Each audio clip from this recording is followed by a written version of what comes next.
Um tempo sumido, nosso correspondente na Europa, Luciano Couto, está de volta, tá on. Ele tá on, não é isso, Luciano? Boa tarde.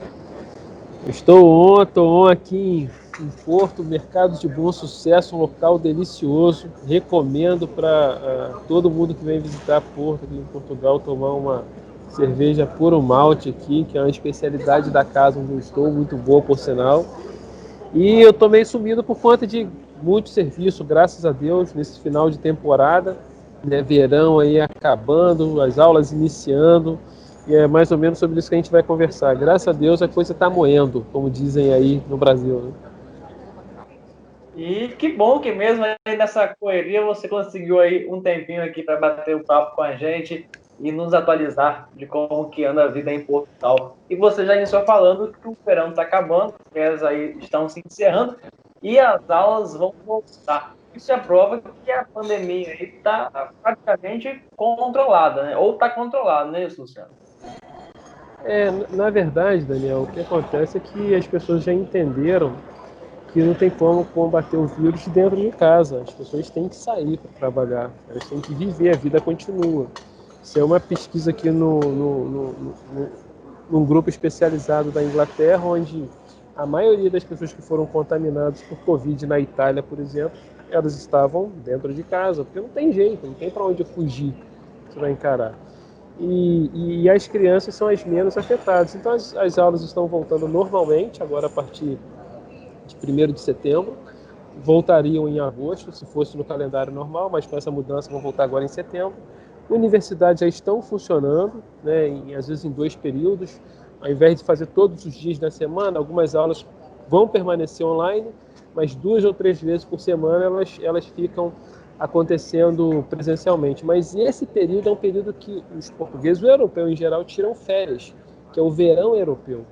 Então a gente está chegando agora no final do verão europeu, no final de agosto, a gente chega no final do verão europeu e as pessoas, né, começam a voltar às suas atividades normais. Não tem como voltar para casa, senão a Europa não enfrenta um bom momento financeiro por questões óbvias, né?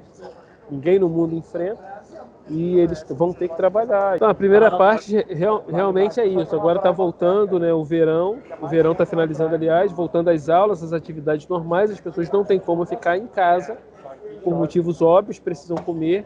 A Europa, como o mundo inteiro, enfrenta uma crise financeira. Se ficar em casa, a coisa não anda. Entendeu? Então as pessoas têm que encarar. E Luciano, aproveitando, eu sempre gosto de ouvir você também sobre o que acontece no Brasil, porque, como eu já falei em outras ocasiões, você tem uma visão de fora, né? Então, você pensa até fora da caixinha. Às vezes, a gente que está aqui fica muito na caixinha.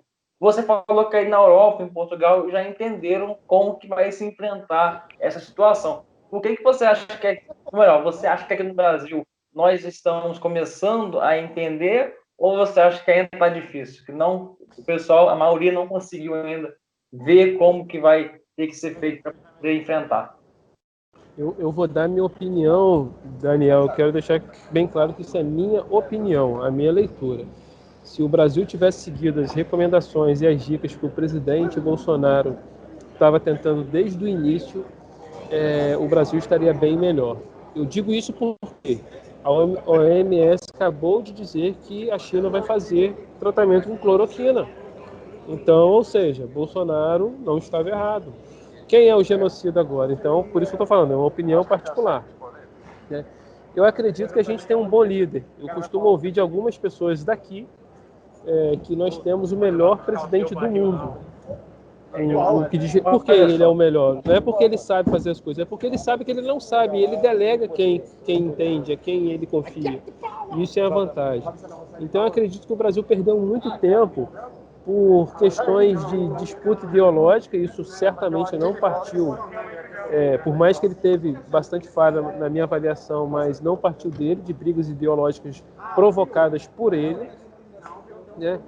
E isso agora está evidente, que se tivessem seguido a direção do líder, certamente o Brasil teria superado isso de uma maneira, ou estaria atravessando isso de uma maneira muito melhor. Que não é mole, não é fácil e tal, E Luciano, até pegando um gancho nisso que você acabou de falar, a OMS também agora já reconheceu que a economia também é importante, que não dá para tratar de economias e vidas de forma separada. Ou seja, a gente percebe que o presidente está falando desde março, o mundo está começando a confirmar, né?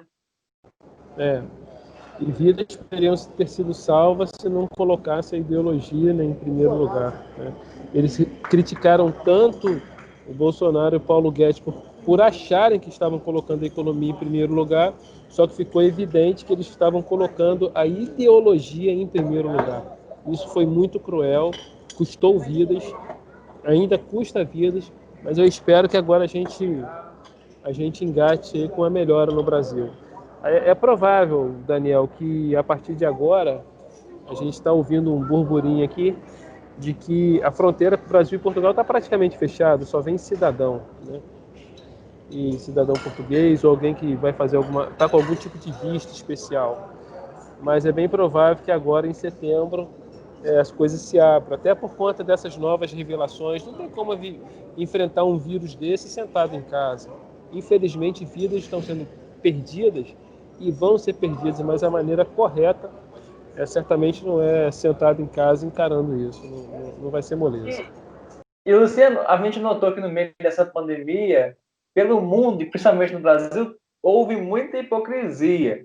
Aí em Portugal, você também notou que essas hipocrisias coisas incoerentes, do tipo, não faça fila com distanciamento para poder entrar no avião, mas quando você for viajar, você vai ficar coladinho do lado ali do outro passageiro. São coisas ali que hoje a gente percebe que são muito incoerentes e é muita hipocrisia. Aí em Portugal também, você notou essas hipocrisias assim? Perfeito, Daniel. Existe um termo chamado falsa, uma expressão muito usada chamada falsa sensação de segurança. Aquela pessoa que está morando ali num apartamento em Copacabana, tem o seu porteiro, tem o seu alarme, tem a sua videoconferência lá, câmera e tal, mas aquilo ali não significa que essa pessoa está segura. É uma falsa sensação de segurança que ela tem, que o bandido, quem invadir um condomínio, ele vai invadir. Isso aí todo mundo sabe. Agora também a OMS reconheceu que a máscara não protege 100%, né? Na verdade, protege, se eu não me engano, abaixo de 50%. Mas isso dá uma falsa sensação de segurança. O Tedros lá, aquele cara lá que se diz defensor da saúde, ele falou que a gente deveria continuar usando por uma forma moral. Moral não protege ninguém de um vírus. Então, as pessoas aqui foram, eu não digo assim de uma maneira hipócrita, elas confiaram cegamente na OMS. Eu acho que foi um vacilo, uma falha que os cidadãos portugueses e europeus tiveram. Eles confiaram cegamente, sem fazer questionamento.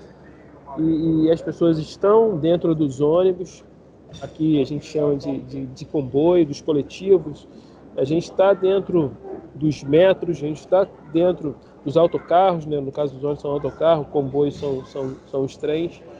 Não existe distanciamento ali dentro, porque o horário de pico aqui lota. Então, não protege, não tem como se proteger disso. Proteger disso é realmente com a cloroquina, de modo profilático, e assim por diante. Então, o que eu recomendo mesmo é, a gente não sabe com o que a gente está lidando, né? Nem aqui, nem aí. E vejo que muitas vezes as pessoas aqui mesmo, sendo um país considerado uma região considerada assim acima da média, que pensa além da caixinha e tal, eles confiaram muito num organismo que notoriamente é controlado pela ditadura chinesa. Então isso custa caro, isso custa caro. Perfeito. E até pegando um gancho, né, aqui o presidente posto como genocida, mas a gente não pode esquecer que era o ministro da Saúde que mandava o pessoal ficar em casa. E hoje a recomendação é, na primeira tosse, procure o hospital. Antigamente, no início era, se estiver morrendo, procure o hospital. Então, É. a gente tem que ponderar isso também. Aqui nesse sentido é um pouco mais organizado. Quando a pessoa começa a se sentir mal, tem um número aqui, se eu não me engano, é 112. Você liga para esse número e já fala, estou me sentindo assim. Estou gripado, estou com febre. Os daí desde o início, os daí eles se organizaram direitinho. Eles mandam um profissional na sua casa, de acordo com as medições que você tiver. Isso chega assim, Daniel, em meia hora. Isso é muito rápido. Público, meia hora. Eu sei porque um amigo meu passou mal, ele estava morando comigo na época, e chegou em meia hora lá na ambulância. Aí fez todos os exames nele, levou para o hospital, fez todos os exames. Quando identificou, constatou que não tinha nada, liberou ele. Um outro amigo, Sérgio, que é um engenheiro também brasileiro, a mesma coisa, só que o Sérgio estava, a esposa dele trouxe, porque estava trabalhando, ela foi contraída, ela não sentiu nada, as crianças não sentiram nada e ele sentiu, porque ele tem diabetes e tal, mas passou de boa, ele teve muita falta de ar, mas ele foi monitorado diariamente da casa dele mesmo, pelo centro de saúde, pela organização hospitalar. Então ligavam para ele de manhã, ligavam para ele à tarde, ligavam para ele à noite, fizeram as recomendações médicas, deram a receita médica, ele foi se tratando e se piorasse que eles iam internar. Mas eles monitoraram de perto. Isso daí, ó, só tem a dizer parabéns. Que a forma deles encararem foi perfeita. Não lotaram as unidades hospitalares e conseguiram dar segurança para o paciente que estava em casa, no seu conforto, no seu lar, estando um pouco mais tranquilo, não estando sujeito a outros vírus, a outras enfermidades, assim por diante. Perfeito. E, Luciano, hoje a gente foi literal aqui no nome do quadro, né? Conexão Brasil-Portugal. Fizemos mesmo esse paralelo aqui. E para poder encerrar, eu queria te perguntar: agora que a pandemia começa a ser controlada, tanto aí na Europa, como aqui também no Brasil e tudo mais, para quem estava com planos de ir para aí, né? E teve que ser interrompido por conta da pandemia, você recomenda ir ainda esse ano ou deixar para o ano que vem e já iniciar o novo ano da melhor forma aí? Ou você acha que vale a pena ainda arriscar ir esse ano? Então, a pessoa que tinha um planejamento de vir esse ano e teve seus planos adiados por conta de uma pandemia, se ela ainda tiver condições de vir esse ano, é importante. Talvez vai ser melhor do que deixar para o ano que vem. Por quê? A economia precisa de dinheiro, precisa de movimentação. Então, se a pessoa vem, geralmente o turista, quando chega, ele gasta no local onde ele vai. Então, ele deixa o dinheiro. Eu acredito que Portugal vai abrir as fronteiras por conta disso. Sai o verão, acaba o gasto. Os turistas europeus, eles vão parar de gastar aqui. Vai vir, geralmente, pessoal do Brasil, pessoal da África, enfim. Então, o que eu recomendo é, se ela já tinha um planejamento para vir esse ano, nada impede, claro, a partir do momento das fronteiras abertas, ela vir. Quem não tem um planejamento, eu não recomendo nem vir esse ano nem ano que vem. Faça o planejamento. Faça o planejamento, porque o euro hoje está batendo 6,70, se eu não me engano. R$ 6,70. Quando eu cheguei aqui ano passado, ele estava 4,48, 4,50, alguma coisa assim. Está 6,70.